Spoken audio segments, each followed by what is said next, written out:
has taken over. Let's go. It's Ferrall. Coast to coast. Steaks, chicks, stacks. You and I are going to make a lot of money. It's Ferrall. Coast to coast.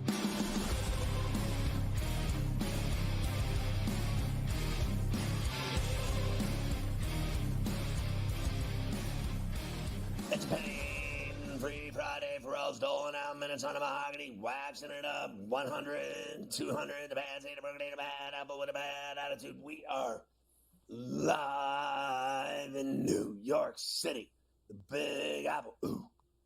People dressed in plastic bags, directing traffic, some kind of fashion shake-it-up should be, along with the Tutty and Tater and golf guru, the sheet of integrity master of ceremonies, Carver High this afternoon, ladies. Mafia running it with Luke. I am your father. The rundown on a filthy Friday. Brian Howell, he's a beat writer with the Colorado Buffs. He covers Colorado Buffalo football for BuffZone.com and the Boulder Daily Camera. We'll talk to him this very hour. Plus, Coach Bowden in the second hour. Or I guess it is the first hour. I can't keep track of time around here anymore. I've lost. Oh, I'm fine. It's all in the first hour, 3:30 to 4:30. And then in the, I don't even know what hour it is. Morency, a double shot, and Dr. David Chow, your boy, Dr. Zhivago. They're all on the show today. I don't even know what day it is, even though I do. I'm having all kinds of problems with clocks. I just told the boys about my flights got screwed up. I thought I was leaving in the morning. It said I was leaving at night. I got a flight to Detroit now. You think I could get some Lions tickets? Maybe I could go see the Red Wings. No, they're in Anaheim. Anyway, Carver High, I'm not good with clocks these days. It's really throwing me off, and my colleagues who have screwed up and absolutely butchered my flights. My first-class flights to Pittsburgh have been eradicated. I'm now flying and coached by the urinal to Detroit and switching flights. I want to kill myself. Just remember this going forward for you here on a Friday. Never let someone else book your travel. Never. Always do it yourself. Never put it in someone else's hands. You never want to do that. You're just playing with fire. Then. I sure and did. you've now been burned by playing with that fire, by letting someone else book your travel. Said to me? You know what he said to me was, he said, I paid $500 to have him switch. I said, well, what do you want me to pay the $500? You're the one that acted up. Yeah. He should pay the $5. There's no doubt about that. That's on him. I should make him pay for dinner at the 5-star restaurant. I almost missed that dinner too, because the flight I would have missed it, and then I'm going to miss the Penguin game like this idiot. You can't miss the Penguin game. You got to be at the PPG tomorrow night for that game. But we do have what are the odds? Several things. What's the over-under if I miss my connector flight?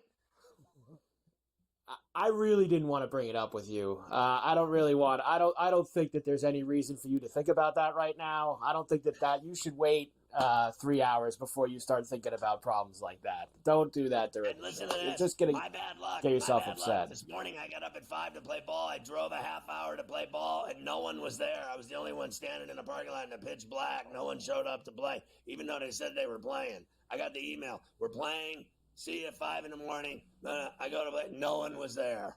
You should have seen the text messages I dropped on these people. The language in my text messages, the threats. You really can't have that. That's a problem. That's just you can't have that at all. But we do have a lot of things to keep you occupied here on a Friday. There's a lot going on that we have to get to. We will talk, of course, about the Eagles' win last night over Washington. A slow start for them. Took them 3 quarters to get going, but they finally did pull away from Washington in the fourth quarter. Couple touchdowns from Barkley. And now a commanding 2-game lead in the loss column over Washington at the top of that NFC East as we hit the stretch run. We covered. We laid the 3.5, and we covered, and that's all that matters. We sure did. Barkley was incredible. The 2 runs in the fourth quarter Same with Hurts. They accounted for 20 points in the fourth quarter. They got it done. I thought the first half was awful. Terrible football game. And then in the second half, things got interesting, and Philly woke up from the dead. Philly did wake up from the dead. So we will talk about that, and then we have to get into the huge slate for Sunday, which of course includes where you will be at the place the Steelers play for the Ravens and the Steelers, then the Bills and the Chiefs right after that in the Below, late Sunday afternoon. Just a massive Sunday of NFL football that we have coming our way. I mean, honestly, I'm so sick of talking about it. I just wish I was there already. Kick the ball off. Enough of the talk. Kick the ball off for all these games. We can't talk about it anymore. Let's go. It's go time. I was even prepared to try to, change the flight to go early to see Clemson and Pitt, and then I saw how badly this individual butchered the flights, and how now I'm ending up. I could go watch Michigan play tomorrow. I think it's 40 minutes from Detroit to Ann Arbor.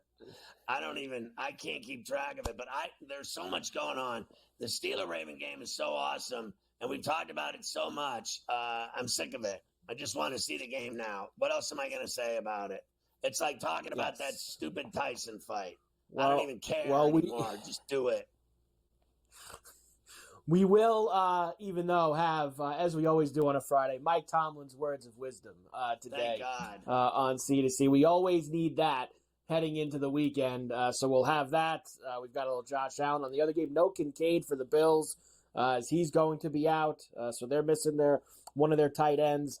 We'll go through all the injuries and everything else that we need for Sunday in the NFL. Who cares about your tight end? They don't have their kicker that crucifies you. Yes, that's more important in my eyes, that Butker's not going to be kicking. College football, of course, tomorrow. You already mentioned, obviously, the Pitt-Clemson game is a good one in the ACC. We have Georgia and Tennessee at night in the SEC. Very big game there. You have a couple of teams looking to keep their position. BYU trying to stay undefeated late night. Colorado, who you're going to talk about with Brian in a couple minutes here. Obviously, they are looking to stay atop the Big 12 and get into that game. So a lot of things on the line for a college football Saturday for us. Yeah, obviously the game in Athens is going to be very important for both of those teams, the Vols and the Bulldogs. I think they have a tremendous advantage when they play between the hedges at Sanford Stadium in Athens. I think they're very hard to beat there. My guess is they'll get it done. Tons of great college football. It's getting to be pressure time. Do you think the Irish will have any problems whatsoever with Virginia? They've given everybody else problems. I think the Irish have been pretty good since losing to Northern Illinois. I don't expect them to lose this football game, but that is a very big number for them to cover against Virginia, who, as you said, has given people problems the last couple of weeks. I would not feel comfortable laying 22 points, just over 3 tutties, with the Irish in that game. I definitely would not. But, I mean, the Irish won by, 50 last week? That was Florida State, though. They stink. So anything is possible there. So we got to go through all the college football games. It's the worst day of college football I've ever seen. In terms of matchups, the top 25 are toilet water. You're getting into this is like a couple setup weeks here, and then of course next week Ohio State, Indiana, absolutely it's a massive game. Point spread, by the way, Buckeyes. I saw, kind of 10.5. That's tough. We're gonna have all. It's tough. We have a lot of NBA Cup games tonight. We'll go through all of those. And yes, as you mentioned, the Tyson fight is tonight. Can you believe I've seen these books, most action they've ever taken on a fight, period? Is this fight tonight? Sick. I think he may drop dead in the ring with I think he might have what I had, my valves. I don't think he'll last 16 minutes. He ain't lasted 16 minutes. Failure. Yeah, I don't know. I think he's got about 1 minute to do it. Otherwise, he's dead. He's gonna get knocked out.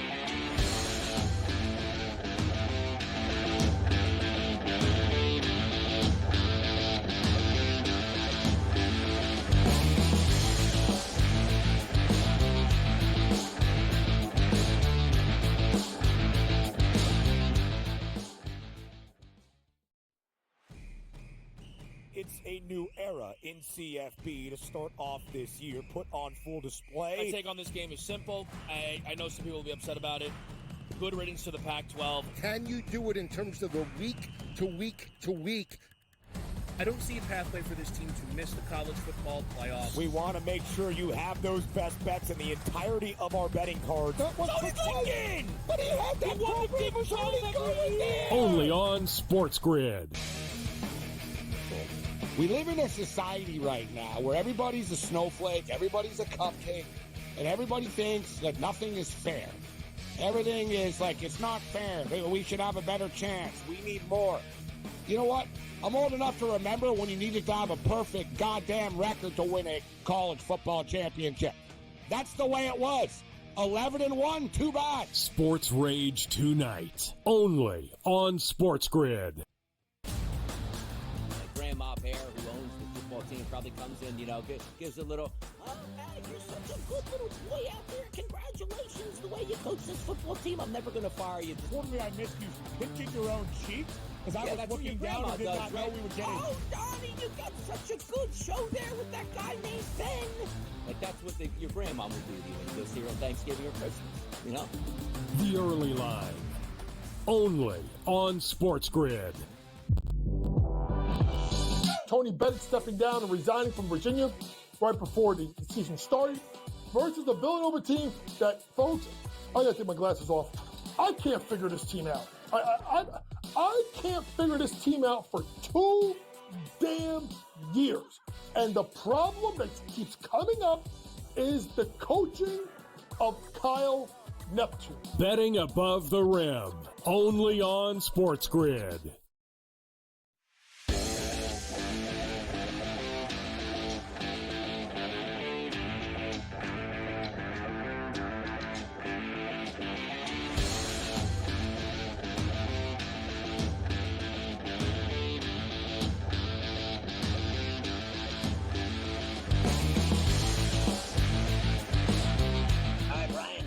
Covers the Colorado Buffaloes for BuffZone.com and the Boulder Daily Camera, and they've had quite a season out in Boulder. No doubt you can follow them at Brian Howe 33 on X. They're taking on Utah at Folsom Field on Saturday at noon.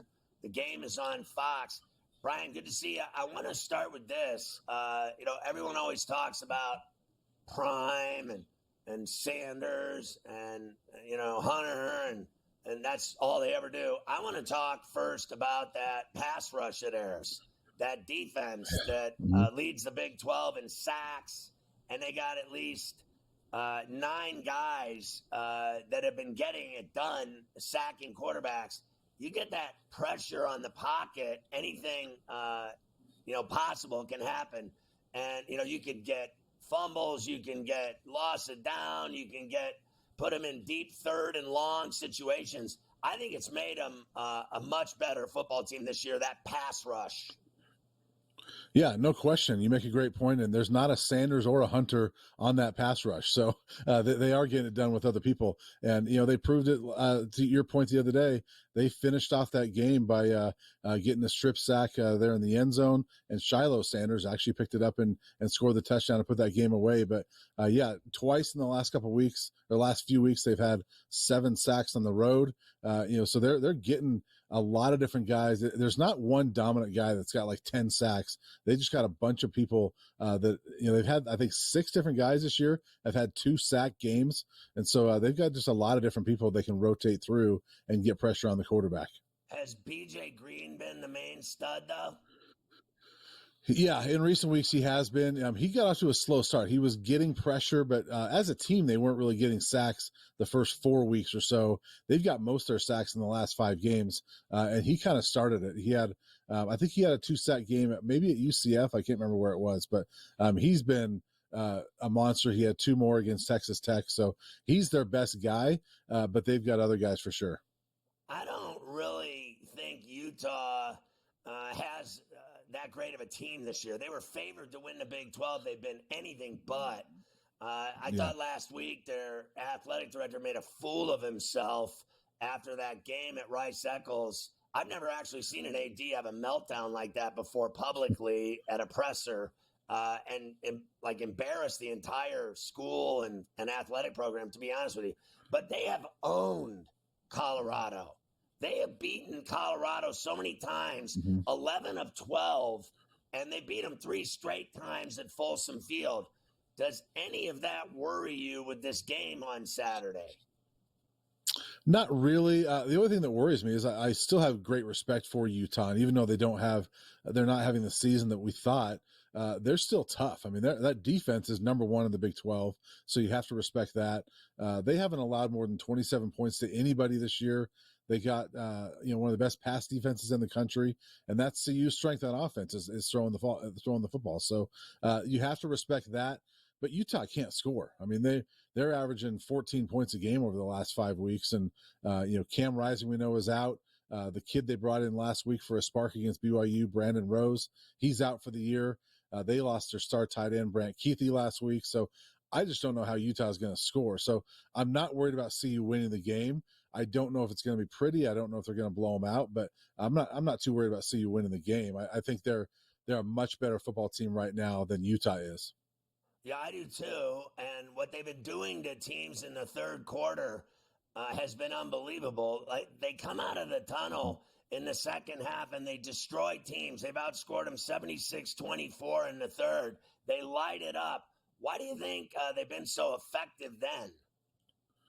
They've been really good with in-game adjustments. If you look at a lot of their games, their opponents will come out and get some things going early offensively, but their defense has been locked down. I think they're giving up on average maybe 7 points, 7.3 per game in the second half is all. And so their adjustments under Robert Livingston, their defensive coordinator, have been really good. And that Texas Tech game, they fell behind 13-0 in the first quarter and then outscored them 41-14 the rest of the way. So they've just made really good adjustments, and they kind of settle in, offensively and defensively. We've heard different players talk about how they kind of get through that feeling out period, those first 15 scripted plays, figure out, okay, this is what the opponent's doing, and then they adjust and they go from there.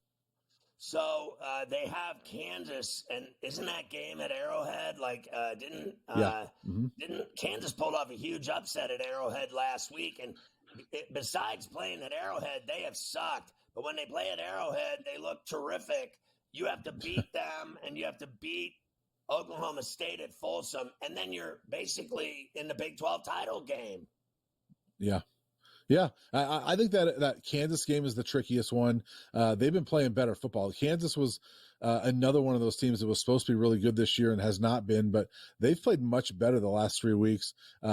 Keep an eye on that Kansas BYU game in Provo on Saturday, by the way. That's going to be kind of interesting to see what that one does. But it's interesting how when you go throughout a season, when this season started, we looked at Colorado's schedule and thought, man, if they're going to go to a bowl game, they better do it before they get to this Utah game, because that's a murderer's row at the end. You have Utah, Kansas, Oklahoma State back to back to back.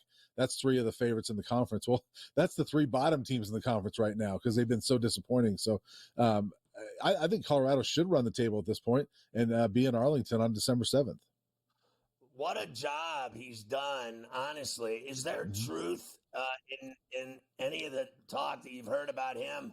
He wants to be a combo meal with these players going to the NFL, that he wants to go to the NFL with them? No, he's always said the opposite. He's always said he does not want to coach in the NFL. He made it very clear several weeks ago. He's like, I'm not going to follow my sons to the NFL. That's not what I do. I mean, I raised them. I'm not going to follow them. And so he makes it sound like he absolutely does not want to do that he would like to stay in college. And so when I hear all this talk of the Cowboys or Jags or whoever, I kind of laugh at it a little bit because he's always said the opposite.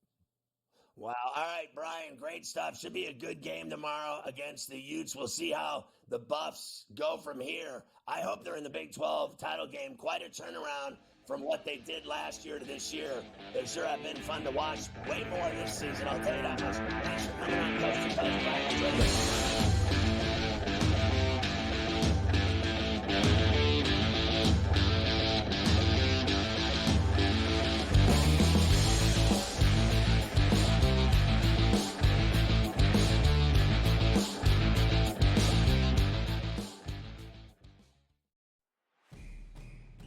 it's a new era in CFB to start off this year, put on full display. My take on this game is simple. I know some people will be upset about it.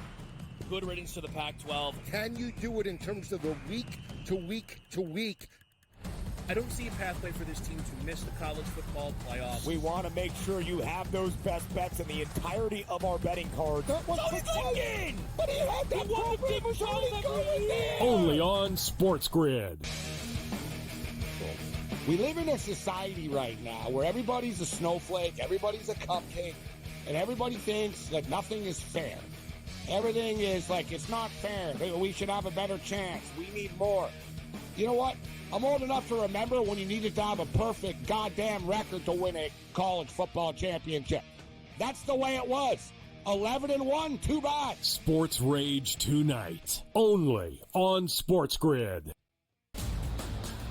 Grandma Bear, who owns the football team, probably comes in, gives a little, oh, man, you're such a good little boy out there. Congratulations, the way you coach this football team. I'm never going to fire you. Totally, I missed you pinching your own cheek. As I was looking down and did not know we were getting... Oh, Donnie, you got such a good show there with that guy named Ben. Like, that's what your grandma would do to you when you go see her on Thanksgiving or Christmas, The Early Line. Only on SportsGrid. Tony Bennett stepping down and resigning from Virginia right before the season started versus the Villanova team that, folks, I gotta take my glasses off. I can't figure this team out. I can't figure this team out for 2 damn years. And the problem that keeps coming up is the coaching of Kyle Neptune. Betting above the rim. Only on SportsGrid.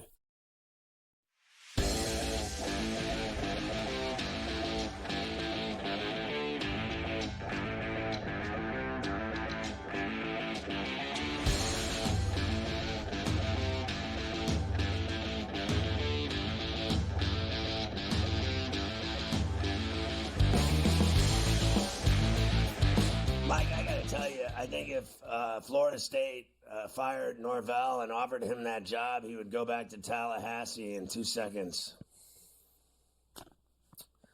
I agree. I think that he would leave Colorado for Florida State. I'm not sure he would go for many other places, though. I don't think that he would just jump. I think Florida State would be a very rare exception. And I also believe, Brian, what he said to you at the end there, I don't think he wants to coach in the NFL. I think that stuff's kind of nonsense also. I actually believe Deion when he says he doesn't want to coach in the NFL, even with a package deal to go with his son and all that. I don't think he wants anything to do with it. I think he prefers being in college with the kids, even though that's become like a professional business as well now, right? Go back to his alma mater. I think Florida State he would go back to. I think that FSU is the the only place job that he wants. He's got a good gig out there in Boulder, right? Like, he's kind of building a little something there. Obviously, he did a great job this year flipping a lot of recruits in terms of the transfer portal and getting new kids around.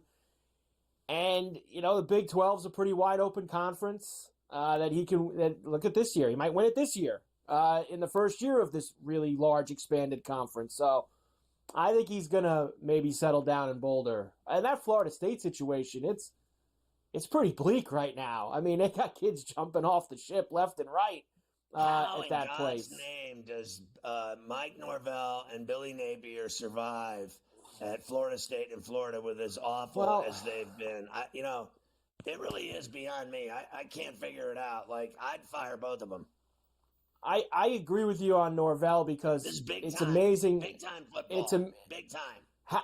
I mean, think about this. A year ago, they were undefeated last year. They were undefeated, and they didn't make the playoff because Travis got hurt. And they've gone in the complete other direction this year. The Florida thing, I get it. He's tied to this kid. They know the kid will leave if he leaves. He's got a lot of recruits that are freshmen, sophomores that say they'll leave if they fire Napier. I'll give him another year or two, whatever. But I think the Norvell, I'm with you. I'd go in another direction after this year, just because it cratered so quickly after 1 year. If I were really him, fall I'd from give grace. Deion whatever he wants. 10 years, whatever he wants. Deion brings excitement to your program. He certainly does that if he comes through the door. I mean, so very interesting. Canes are all that matter right now down there. Canes are all, hey, Cane Day, baby. They are Florida's team right now. Cane Day, as they got an off week this week. It's all about the Canes, all right. baby. Let's quickly, we don't have to do much with this Eagle-Washington game. I do want to play you at least the Barkley touchdown. Of course, 26-18 was the final last night. Close game throughout. Really, the turning point was, I guess you could say Quinn going for that fourth down, right? Where he could have put them up. Could have put them up in the game, and instead he did 13-12. Instead, he went for it on fourth, and then the Eagles never looked back. Barkley had 2 tutties in the fourth. Here's the second on Westwood One Sports. 2 receivers to the right. A.J. Brown by himself to the left. Flanking Hurts to his left is Barkley. Shotgun formation, handoff. Barkley running right. He's got a hole to the 20, 15, cuts it to the 10, down the sideline, touchdown! Barkley goes the distance. 23 yards for the score. And the Eagles get the pad that they were looking for. And John Mara gets constipated. Because every time that guy scores, it gets worse for the Giants, honestly. A buck 98 scrimmage yards. He had about 140-ish or so of those on the ground, and 2 tutties for Barkley last night. So, I don't think I've ever seen him look better, and I don't think I saw him look better in New York either, ever. He is having his best season. He's having his best season in Philadelphia. Right. I know I think it was his first or second year with the Giants. He had pretty big numbers, and he was hurt a lot of the other times. He hadn't been hurt this year, and he is stacking huge numbers for them. So nice job there. They are now 8-2 at the top of the NFC East. Washington now 7-4, and as we mentioned, they haven't had their bye yet, and now they're going to be kind of in the middle with all those other teams fighting for a wild card. And their offense has not looked the same the past couple weeks. Daniels doesn't look the same. So we'll see what they can do coming out of this loss. I told you the snowball has been formed. They lost to the Steelers.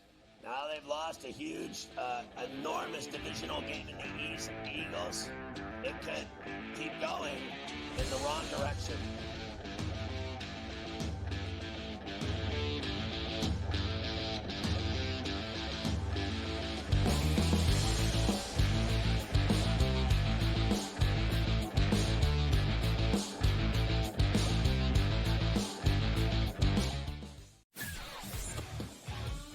Together, both Devontae Adams and Garrett Wilson had huge nights. Aaron Rodgers loves the 2 big targets, and he says if this is going to happen, it's going to be very tough on the defense to decide who they want to go after. Adams and this kid, Wilson, I won't deny what they can do, but nobody else does jack. Ferrall Coast to Coast, only on SportsGrid. Are they definitely done with Daniel Jones from this point? And any shot that Dable is off the sidelines, meaning he gets fired before next season? They have a general manager in Joe Shane. Every big move has to get approval by ownership. So look, the bottom line is they don't know who their future quarterback is past this season. Tommy DeVito's clearly not the answer. They don't have it. Drew Lock's not the answer. Pro Football Today, only on SportsGrid. A lot of concern, I would say, for Georgia in Carson Beck. 3 interceptions. Once again. His third 3-interception game in the last 5 for UGA. You can argue if they had Alex Orji as their starting quarterback for Georgia, they would be perfect and unbeaten right now just by not turning the football over and running it with your talented backfield. The Early Line, only on SportsGrid.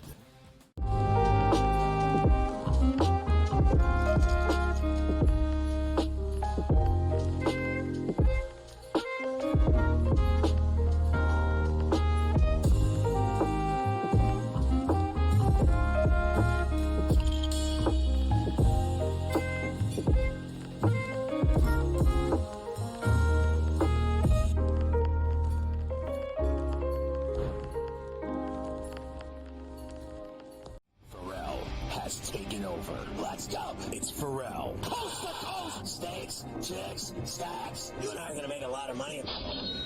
It's Ferrall. Coast to coast.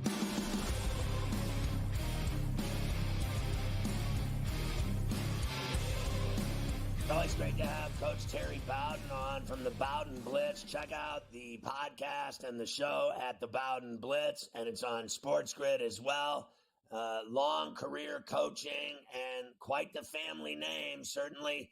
Talk about your dad and when he was at Florida State, what it was like, and the money that they play games with in Tallahassee. You don't believe that they can afford to fire Norvell and hire Deion Sanders, that they don't have the money?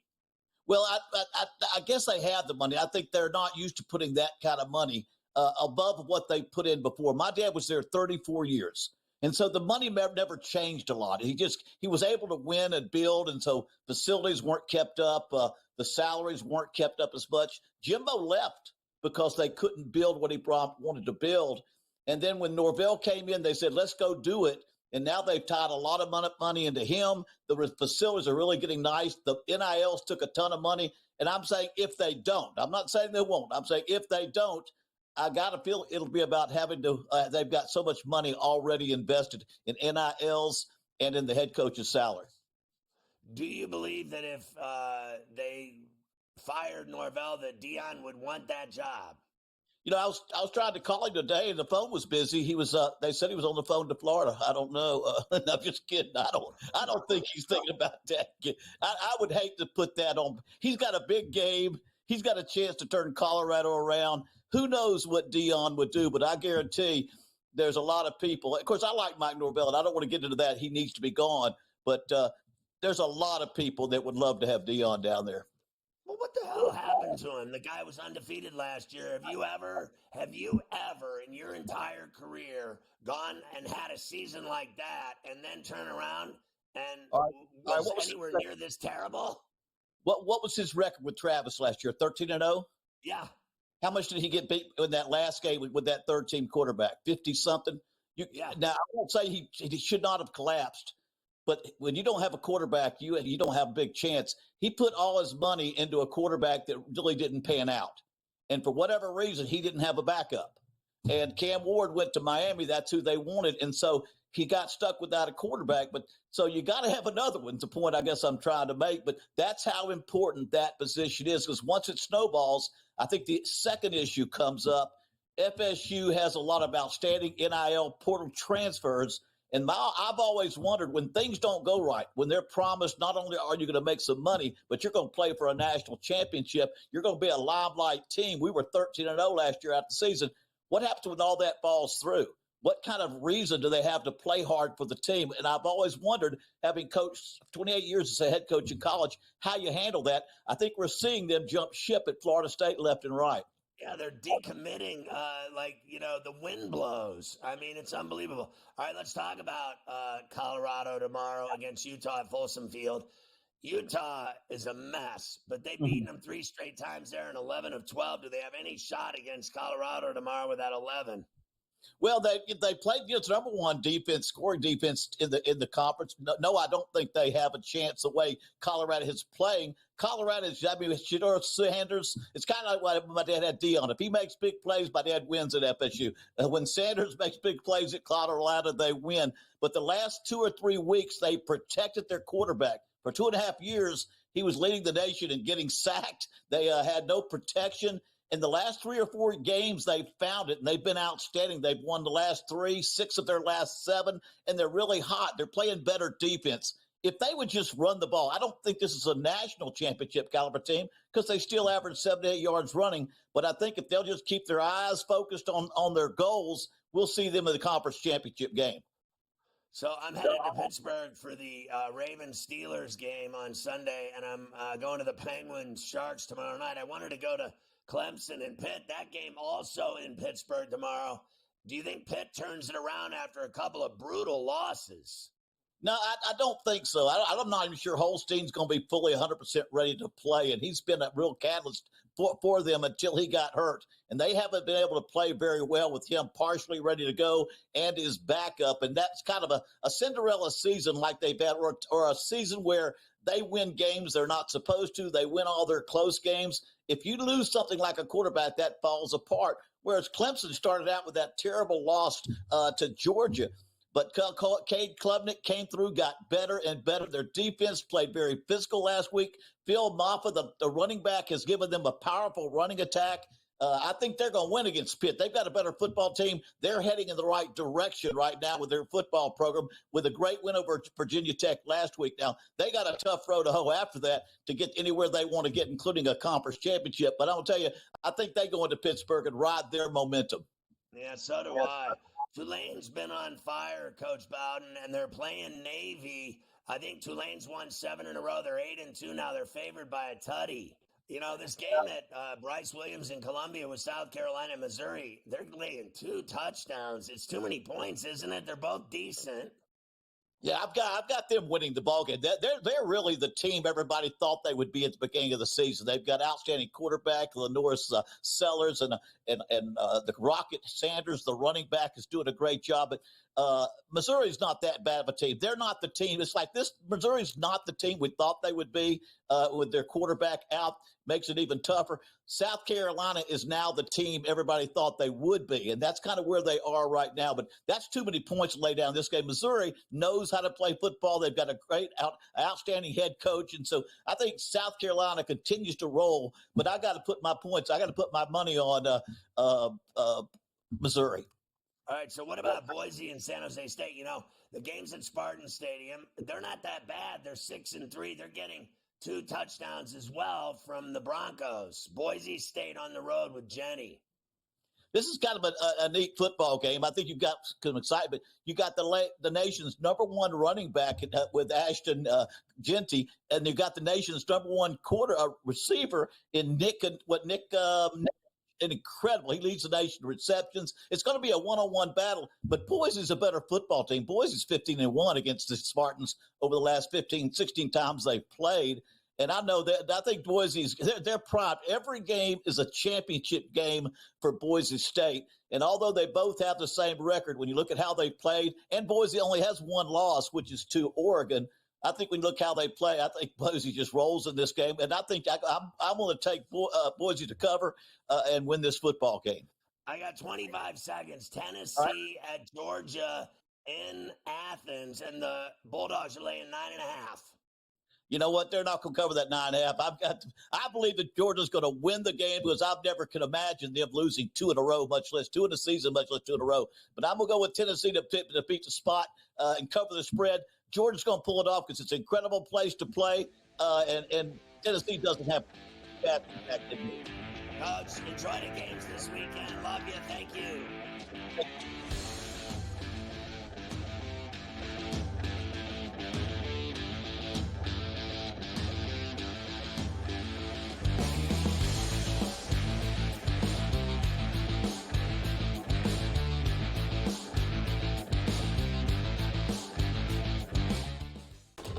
Enter into the magical world of McLuck.com, where even the smallest of spins can win real cash prizes. Adventure into over 1,000 of the best Vegas-style slot games. So what are you waiting for? Unlock your free welcome offer today. Join the fun where winners play and players win.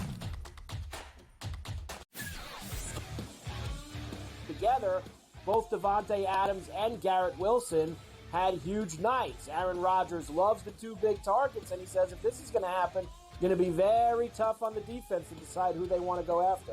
Adams and this kid, Wilson, I won't deny what they can do, but nobody else does jack.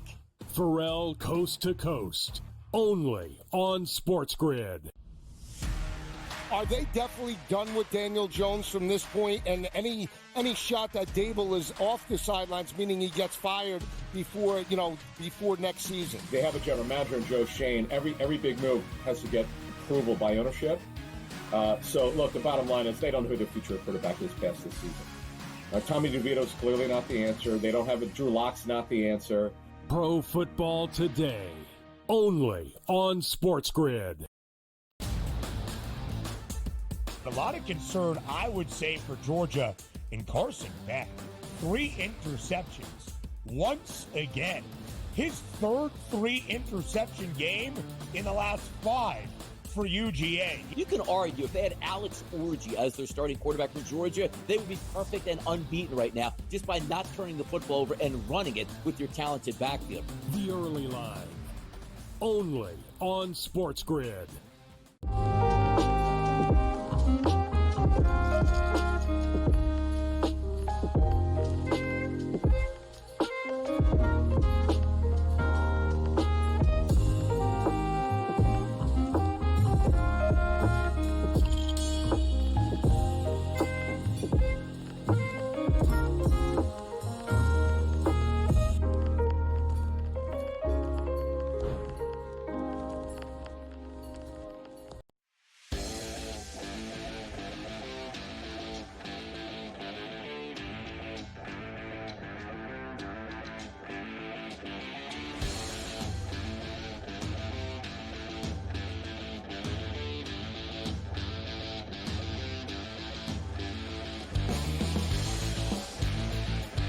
Everybody loves Dr. Zhivago. It's Dr. David Chow, the legendary NFL doc, back from SICScore.com, Sports Injury Central. You can follow him on X at Pro Football Doc. And thank God we get him every week on Coast to Coast on SportsGrid.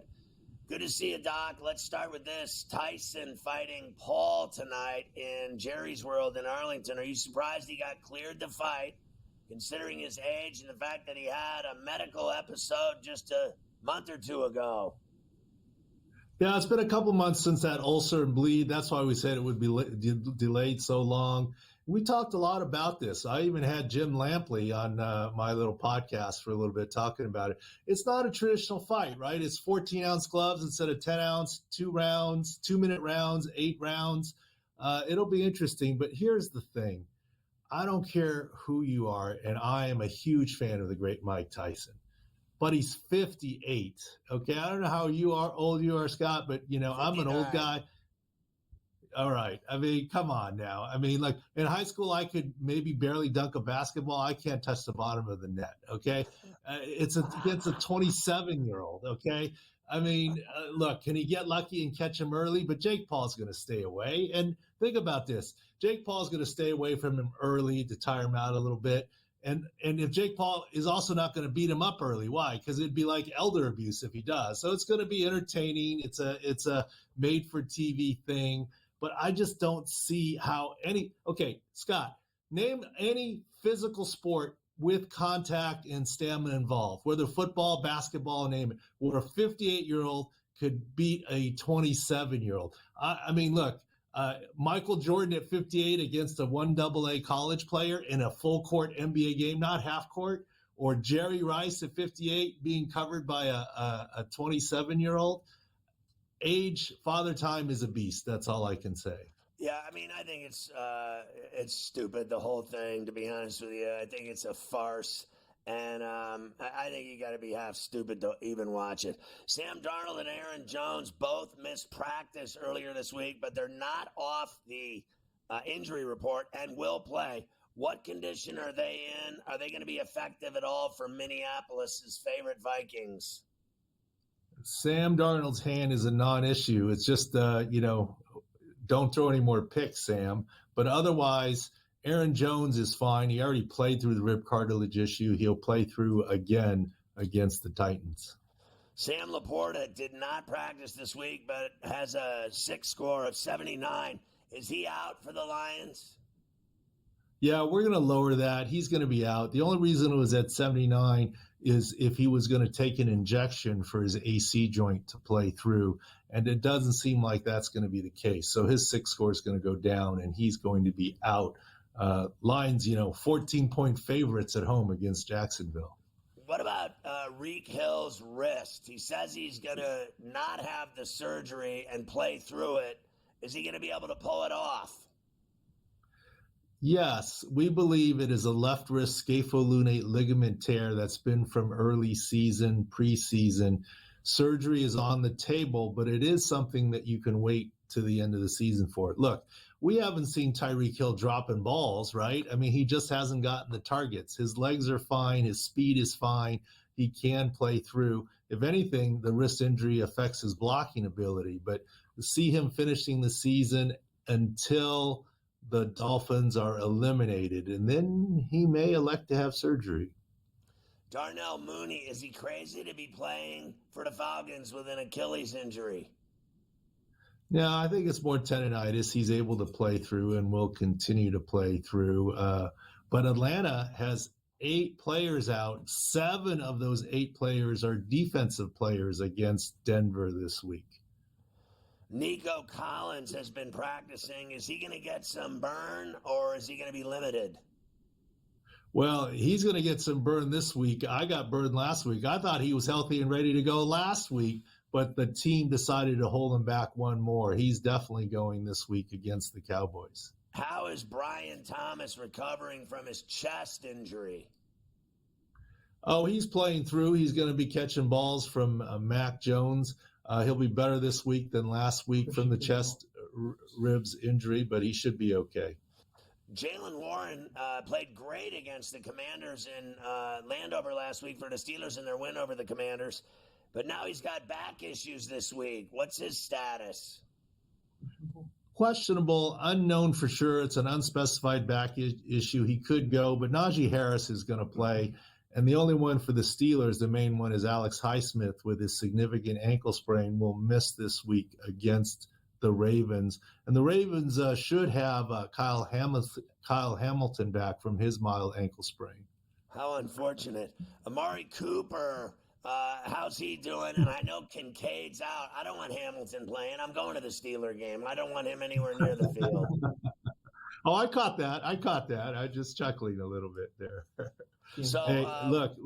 All I know is I still love the Steelers. I'm telling you, Renegade in the fourth quarter is one of my favorites for sure. But the only thing I don't like is you guys got rid of Casey's bar. I know, it's unbelievable. So Cooper, is he going to be okay to go for the Bills against Kansas City? Cooper will be okay. We said all week that Dalton Kincaid is a no-go with his PCL, but Dawson Knox will slot right in there. J.J. McCarthy, a second knee surgery. What's up with that? Well, apparently it was a look-see or just an injection. Look, it's concerning because there's some swelling in there. So it's indicating things aren't smooth. But there's not a ton of worry yet. It's not, disastrous yet. Plenty of time before next season. He was never playing this season. He's an observer this season, so we'll let it sort itself out. How long do you think Lattimore's going to be out with his hamstring problems that are annual? Well, this seems to be real. For those who said it was a hamstring because he didn't want to play for the Saints, and after the trade he'd be healed like Devontae Adams was, it's lingering. I think it's another week or 2 at most, but he'll be back for the Commanders. There he is, the pro football doc, a.k.a. Dr. Shivago, a.k.a. Dr. David Chow at 6score.com. Have a great weekend, Doc.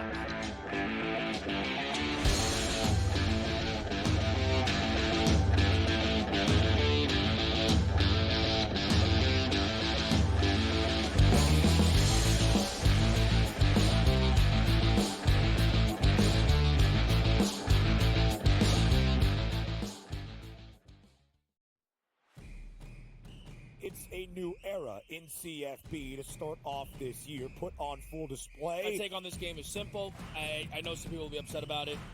Good riddance to the Pac-12. Can you do it in terms of the week to week to week I don't see a pathway for this team to miss the college football playoffs. We want to make sure you have those best bets in the entirety of our betting cards. That was thinking! But he had that program. It was only going there. Only on SportsGrid. We live in a society right now where everybody's a snowflake, everybody's a cupcake, and everybody thinks that nothing is fair. Everything is like, it's not fair. We should have a better chance. We need more. You know what? I'm old enough to remember when you needed to have a perfect goddamn record to win a college football championship. That's the way it was. 11-1, too bad. Sports Rage tonight, only on SportsGrid. Grandma Bear, who owns the football team, probably comes in, gives a little, oh, man, you're such a good little boy out there. Congratulations, the way you coach this football team. I'm never going to fire you. Told me I missed you pinching your own cheek? Because I was looking down and did not know we were getting... Oh, Donnie, you got such a good show there with that guy named Ben. Like, that's what your grandma would do to you when you go see her on Thanksgiving or Christmas, The Early Line, only on SportsGrid. Tony Bennett stepping down and resigning from Virginia right before the season started versus the Villanova team that, folks, I gotta take my glasses off. I can't figure this team out. I can't figure this team out for 2 damn years. And the problem that keeps coming up is the coaching of Kyle Neptune. Betting above the rim, only on SportsGrid.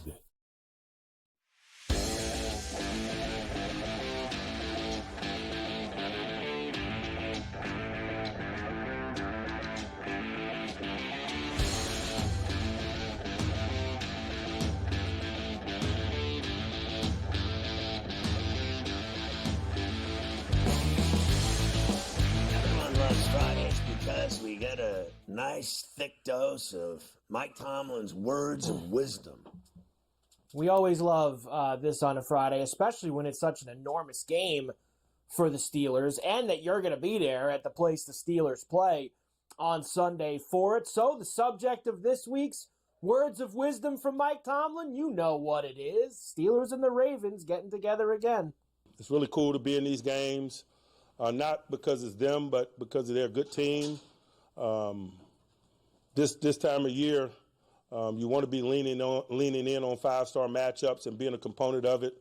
You're in five-star matchups not only because of the quality of people that you're playing, but also what you've done. And we respect that component of it, and we're excited about that component of it. And we just want to continue to sharpen our sword for these battles to find a way to prepare ourselves and put our best foot forward and find a way to win and search for more. And so for this week, we acknowledge, man, Baltimore is a really good team. And historically, we've had some awesome matchups, man. There's always AFC North ramifications, and I just respect this rivalry. Of course. And I cannot I love the five-star restaurants, five-star games, five-star generals. I just saw my terrible towel here. I've got multiple terrible towels. I cannot forget to pack the terrible towel for the Steeler game. There is nothing like seeing that place or any stadium. They take over wherever they go with those terrible towels. And then it's even, it's double in Pittsburgh. It looks like a dandelion factory. I mean, there's so many yellow flags whipping around. And when they do that Renegade, it's crazy, this stadium. It is absolutely crazy. It's a cool thing to be a part of it. Sharpen the swords there. You even got that from Mike Tom. And here's a quick thing from Russell Wilson. I think he's even spending so much time around Mike Tomlin that he's starting to talk like Mike Tomlin as well. Here we go. My mission every day is to help us win.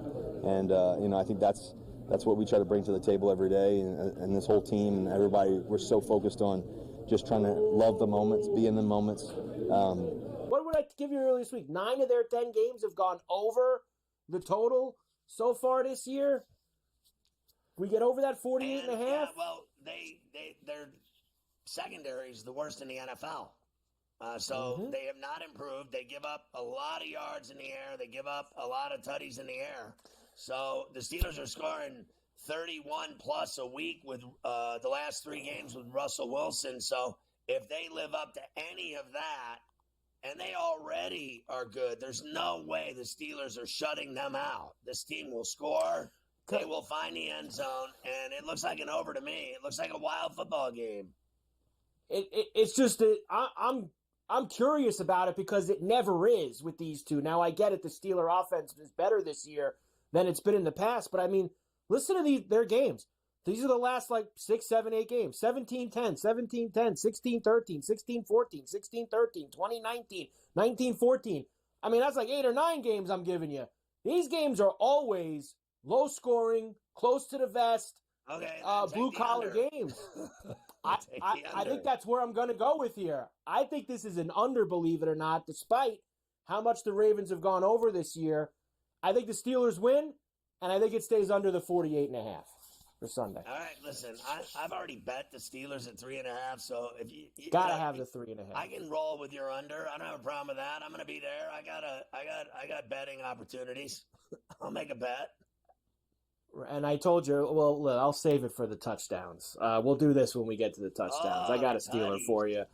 I got a Steeler in the tutties. That will do. All right, we'll come back and we'll keep rolling, including the Chiefs and the Bills, of course. Mahomes and Allen. Right after your game in the late window on Sunday. It's very exciting.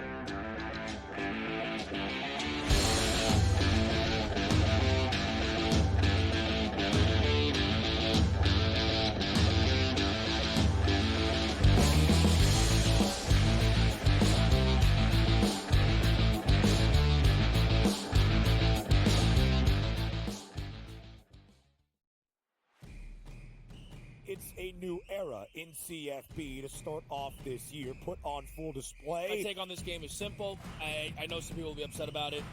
Good riddance to the Pac-12. Can you do it in terms of the week to week to week? I don't see a pathway for this team to miss the college football playoffs. We want to make sure you have those best bets in the entirety of our betting cards. That was again! But he had that program was only going there! Only on SportsGrid. We live in a society right now where everybody's a snowflake, everybody's a cupcake, and everybody thinks that nothing is fair. Everything is it's not fair. We should have a better chance. We need more. You know what? I'm old enough to remember when you needed to have a perfect goddamn record to win a college football championship. That's the way it was. 11-1, too bad. Sports Rage tonight, only on SportsGrid. Grandma Bear, who owns the football team, probably comes in, gives a little, oh, hey, you're such a good little boy out there. Congratulations, the way you coach this football team. I'm never going to fire you. Quarterly, I missed you pinching your own cheek because I was looking down and did not know we were getting. Oh, Donnie, you got such a good show there with that guy named Ben. That's what your grandma would do to you when you go see her on Thanksgiving or Christmas, The Early Line, only on SportsGrid. Tony Bennett stepping down and resigning from Virginia right before the season started versus the Villanova team that, folks, I gotta take my glasses off. I can't figure this team out. I can't figure this team out for 2 damn years. And the problem that keeps coming up is the coaching of Kyle Neptune. Betting above the rim, only on SportsGrid.